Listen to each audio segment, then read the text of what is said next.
Hello hello. कौन सा बोल रहा भाई? सर बाकी सुने, कहता हूँ शांति झटका देखना चाहता हूँ, पहला झटका देख ले जो तेरे जीवा हो को नुकसान का झटका देखना चाहता हूँ, अगर शांत से पहला झटका देख ले। दिखा दे भाई, शांत से बोला झटका दिखा दे भाई। यह है आज की इस वीडियो में हम खुलासा करेंगे कि हरियाणा में अपराध किस कदर बढ़ रहा है और अपराधी कितने बेखौफ होकर वारदातों को अंजाम दे रहे हैं। भले ही प्रदेश के गृह मंत्री अनिल विज अपने गब्बर अंदाज के लिए प्रसिद्ध हों, मगर उनकी उस चेतावनी का भी कोई असर नहीं दिखता जिसमें उन्होंने विधानसभा में खड़े होकर बड़े जोश के साथ भाषण दिया था और कहा था कि बदमाश या तो बदमाशी छोड़ दें या फिर हरियाणा छोड़ दें। लेकिन रोहतक में ट्रक यूनियन के ऑफिस में हुई फायरिंग अनिल विज की इस चेतावनी पर एक करारा तमाचा है। ऐसा हम इसलिए कह रहे हैं कि फायरिंग से पहले बदमाश मोनू डागर ने फोन करके ट्रक यूनियन के प्रधान जितेंद्र डांगी को धमकाया और कहा कि या तो धंधे में हिस्सेदारी डाल ले, नहीं तो तुझे चमत्कार दिखा देंगे। हैरानी की बात यह है कि मोनू डागर मशहूर पंजाबी सिंगर सिद्धू मूसेवाला हत्याकांड के आरोप में पंजाब की फरीदकोट जेल में बंद था और बावजूद इसके उसने जितेंद्र डांगी को फोन पर धमकी दी और जब जितेंद्र डांगी ने उसे धंधे में मिलाने से मना कर दिया तो 4 शूटर्स भेजकर जितेंद्र प्रधान के ऑफिस पर फायरिंग करवा दी। आगे बढ़ने से पहले अब आप ट्रक यूनियन प्रधान जितेंद्र डांगी और बदमाश मोनू डागर के बीच फोन पर हुई इस बातचीत को सुनिए जो खुद जितेंद्र डांगी ने शेयर की है। Hello hello. हेलो हाँ बोली बोल रहे भाई। कौन सा बोल रहा भाई? Hello hello. कौन सा बोल रहा भाई? मैं बोलूँ मोनू डागर। हाँ भाई। मेरी सुने बात हाँ। ध्यान से। हाँ सुना। जो ये ट्रांसपोर्ट का काम करे है तू, इसमें कहता अपना हिस्सा कर ली। मोनू डागर कौन सा भाई तू? मोनू डागर तने लाग जा मेरा यूट्यूब पे सर्च मार लिए, लॉरेंस बिश्नोई गैंग से बोलूँ हूँ। अच्छा ठीक है, इसमें कहता अपना हिस्सा कर ले और ना हम कार्रवाई करेंगे तो पूरा खुश होगा तेरे पे। नहीं मेरे तरफ से के देख लो ये तो यकीना है, तू अब बताऊं तेरे पे नहीं फिर वो मैं सारा तू ना। यकीना है। अच्छा बाकी सुने, कहता हूँ शांति झटका देखना चाहता हूँ, पहला झटका देख ले जो तेरे जीवा हो को नुकसान का साझेदार तू खुद होगा फिर उसका। ठीक है। अरे फिर तू कौन से में साझी होना चाहो, क्या होना चाहो? मेरा केस है। तेरे जो ट्रांसपोर्ट तू सारा है जो काम करे ना उसमें तेरे सारे में साझा होना चाहूंगी। नहीं मेरे में तो कोई ना इतना भाई जो तुम हो इतना आड़े नरे हैं। मेरे कोई ना वीर, मैंने तेरे को एक बात बता दी, मेरी बात कर ले ना। नुकसान करवाना चाहता हूँ, पहला यूट्यूब पे सर्च मार ले मोनू डागर के नाम पे, सारा मेरा क्या कहते हैं बेरा लग जाएगा। ठीक है। अरे फिर भी तेरे जो जी में है अरे 10-15 मिनट का टाइम है तो रे बता दे, और ना तो फिर कोई नुकसान कुछ होगा तो उसका जिम्मेवार तू खुद होगा। और झटका देखना चाहता हूँ, अगर शांत से बोला झटका देख ले। दिखा दे भाई, शांत से बोला झटका दिखा दे भाई। यह है मतलब में नहीं है सलाह तेरी कुछ भी नहीं, जब नु बताना मैं तो 5% भी कोई ना काम हम तो खुद ही गाड़ी ले अपना आप चला रहे हम यारे। खुद की गाड़ी ले रहे अपने आप चला और रहे? हम तो अपने वो खुद ही गाड़ी लेकर वो चला रहे। हाँ खुद की गाड़ी लेकर चला रहे तू, बहुत बड़ा काम कर रहा है तू। रुक जा। और तगाड़े सतपाल दो रहे हो काम आई समझ में? रोज तकाड़ा सतपाल में नुकूं किसे दो रहे तर दो रहे सारा काम ये कोई भाई मैं तू राज्य सरकारी तो बूझ ले सारे बता दे गाना हम नहीं है कि ना। राज्य सरकारी कोई ना, मेरी बात सुन, राज्य सरकारी भाई है सब सब तो हमारा ही भाई है भाई, उस तो बूझ ले काला जेठेड़ी भाई है हमारा। ठीक है। सही है। हाँ जेठेड़ी है हमारा भांजा है उधर है नजफगढ़ है आई समझ में?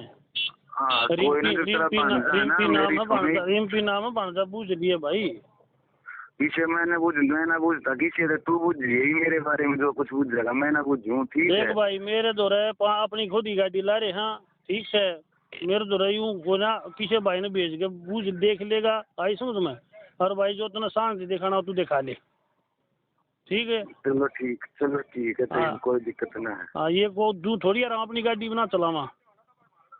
बोलो हम अपनी गाड़ी में नहीं चलावा। मैं अपनी गाड़ी चला पर ये तो तू और काम कर रहा है ना सारी चीजें मैंने उस कौन काम का वो होगा नहीं वो काम तू मेरी गाड़ी देना को काम है तू बता हमेशा मेरे मैं जवाब दूंगा उस चीज का कौन कंधा नो है सारा सारी चीजें हम पैसा जा है सारी चीजें हम ठेकेदार है तू सब कहेगा तेरा सब अरे भाई व्यक्ति किसी ने गलत बता रखी है कमना से मैं अपनी गाड़ी चला रहा हूँ मतलब अपनी आई समझो भाई कोई ना। हाँ हर चीज ने तेरी बताई है ना ये उस दिन उन्होंने लाइन पर ले उस तो बात करा दे मेरी कोई नु काम भाई झूठी बात ना चल रही ना कोई ना जब लाग जाएगी सही है कोई दिक्कत ना ठीक है सारा वो सतपाल दो है 3-4 कंपनी सारे उन दो रहे हमारे दो छोटी गाड़ियां का है मुश्किल से और वो अपनी गाड़ी चला रहे हैं कंपनी पर दो रहे ठीक है बाकी कोई ना कोई दिक्कत ना है। हाँ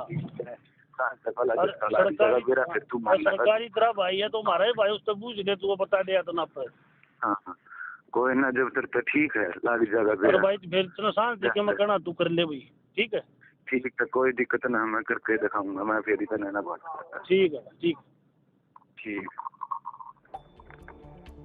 तो सुना आपने किस कदर बेखौफ होकर मोनू डागर पहले धमकी देता है और फिर बात नहीं मानने पर जितेंद्र के ऑफिस में फायरिंग भी करवा देता है। हैरानी की बात तो ये है कि इस पूरी वारदात के वक्त वो खुद पंजाब की फरीदकोट जेल में बंद था, बावजूद इसके उसने पहले धमकी दी और फिर फायरिंग भी करवा दी। अब आप खुद अंदाजा लगाइए कि प्रदेश में अपराध रोकने की सरकार की पॉलिसी कितनी कारगर साबित हो रही है। हालांकि इस वारदात में शामिल 3 बदमाशों को रोहतक सीआईए ने अरेस्ट किया और साथ ही मुख्य आरोपी मोनू डागर को भी पंजाब की फरीदकोट जेल से प्रोडक्शन वारंट पर रोहतक लाया गया है। पूरे मामले में सीआईए 1 इंचार्ज अनीस कुमार ने क्या खुलासे किए हैं अब वो सुन लीजिए। ये 2 फरवरी को आईएमटी एरिया में एक ट्रांसपोर्ट का ऑफिस है, जितेंद्र नाम का है, जो बलियाना गांव का रहने वाला है, उसने अपना ट्रांसपोर्ट का ऑफिस खोल रखा है। उसमें फायरिंग हुई थी। ये मोनू डागर के कहने पर फायरिंग हुई थी। जो मोनू डागर इसमें अपना हिस्सा चाह रहा था 50%, तो जितेंद्र ने अपनी गाड़ियां लगा रखी थी। वो कह रहा था भाई 50% हमारा हिस्सा कर लो आप, तो उसने मना कर दिया। मना करने के बाद उसने अपने बंदे भेज के इस पर फायरिंग करा दी। हमने उनको आइडेंटिफाई किया और आइडेंटिफाई करने के बाद हमने उसी रोज़ दिनांक 2 फरवरी को ही अंकित नाम के लड़के को अरेस्ट कर लिया जिसमें, और उसको पेश अदालत करके 4 दिन के रिमांड पर लिया। उसके बाद हमने 2 अन्य आरोपी परविंदर उर्फ काला और सचिन उर्फ तेजू को भी हमने अरेस्ट किया कल, और अरेस्ट करने के बाद हमने उनका 5 दिन का रिमांड लिया है। और हम मोनू डागर जो इसमें मेन आरोपी है, जिसके कहने पर इन्होंने फायरिंग की थी, उसको भी हम आज प्रोडक्शन वारंट पर लेके आए हैं और उसको अदालत पेश करके 5 दिन के रिमांड पे लिया है हमने। सर मोनू डागर कौन है ये रेवली गांव का रहने वाला है और ये लॉरेंस बिश्नोई गैंग से संबंध रखता है। इस पे करीब 14-15 मामले दर्ज हैं, जिसमें हत्या का प्रयास, लूट, डकैती, फिरौती, काफ़ी मामले दर्ज हैं। जो फरीदकोट जेल में बंद था और उसके कहने पर इन्होंने फायरिंग की थी। सर जो सिद्धू मूसेवाला है उनकी हत्या हुई थी, क्या उसमें भी शामिल था? ये उस बार सिद्धू मूसेवाला की हत्याकांड में इसने अपने बंदे भेजे थे, उसमें इसने अपने शूटर भेजे थे, उनको उपलब्ध कराए थे। अच्छा सर, जो ये आरोपी पकड़े गए हैं आसपास के गांव के हैं, तो आपको नहीं लगता कि यहाँ पर जो नेक्सस है वो धीरे धीरे फैल रहा है जो गैंग? हाँ, वो कोशिश कर रहे हैं। उन्होंने तो बंदे चाहिए अपने, जहाँ भी हैं काफ़ी लड़के ख़राब कर रखे हैं उन्होंने तो नए बंदे चाहिए। जो भी है उनको बरगलाते हैं और उनको हवा भर देते हैं, उनमें ये करेंगे वो करेंगे, उनका माइंड वॉश करके उनके क्राइम की दुनिया में धकेल देते हैं। तो आपको लगता है कि और भी ऐसे युवक हो सकते हैं? नहीं, ऐसा हम कोशिश कर रहे हैं आगे ऐसी कोई वारदात ना हो, तो इसमें काफ़ी हम सख्ताई बरतेंगे, भविष्य में ऐसी वारदात को अंजाम ना दें। हथियार भी बरामद होंगे? अभी दौरान रिमांड इनसे जो भी वेपन यूज किए हैं वो वेपन रिकवर किए जाएंगे, और जो इन्होंने बाइक यूज की हैं वो बाइक रिकवर की जाएंगी। और मोनू डागर ने जैसे भाई जेल से अगर कोई फ़ोन किया है और तो उसका पता करके वो जेल से अगर कहीं इसने छिपा रखा है तो वो फ़ोन भी रिकवर किया जाएगा। सर और कुछ पैसे भी इनको दिए गए थे मोनू डागर की तरफ से? अभी दौरान रिमांड इसमें ये पूछताछ में बातें पता चलेंगी, क्या क्या किया था उन्होंने, कैसे हथियार उपलब्ध कराए थे, क्या पैसे दिए थे, क्या किया था। रिमांड के दौरान पूछताछ होगी, उसमें पता लगेगा। और भी कोई बड़ी वारदात की तलाश में? नहीं, अभी तक तो कोई बात आई नहीं है सामने। अभी पूछताछ में जो आगे पूछताछ में अगर कोई ऐसी बात हुई आप उसका खुलासा किया जाएगा। कहाँ से पकड़ा गया? हमने इसको क्लाउड के आसपास से पकड़ा था, अपना ये अंकित को, और जो 2 अन्य आरोपी हैं जिसमें तेजू है और काला है, इसको हिसार बाईपास से अरेस्ट किया है और मोनू डागर को प्रोडक्शन वारंट पे लेके आए। भले ही इस केस में रोहतक सीआईए ने आरोपियों को अरेस्ट कर लिया हो, मगर बड़ा सवाल यही है कि जेल में रहते हुए भी अगर कोई गैंगस्टर किसी पर फायरिंग करवा सकता है तो फिर अपराध पर लगाम कैसे लगेगी? जेल से आखिर मोनू डागर कैसे ऑपरेट कर रहा था? ये कुछ गंभीर सवाल है जिनका जवाब मिलना अभी बाकी है। रोहतक से हरियाणा तक के लिए सुरेंद्र सिंह की रिपोर्ट।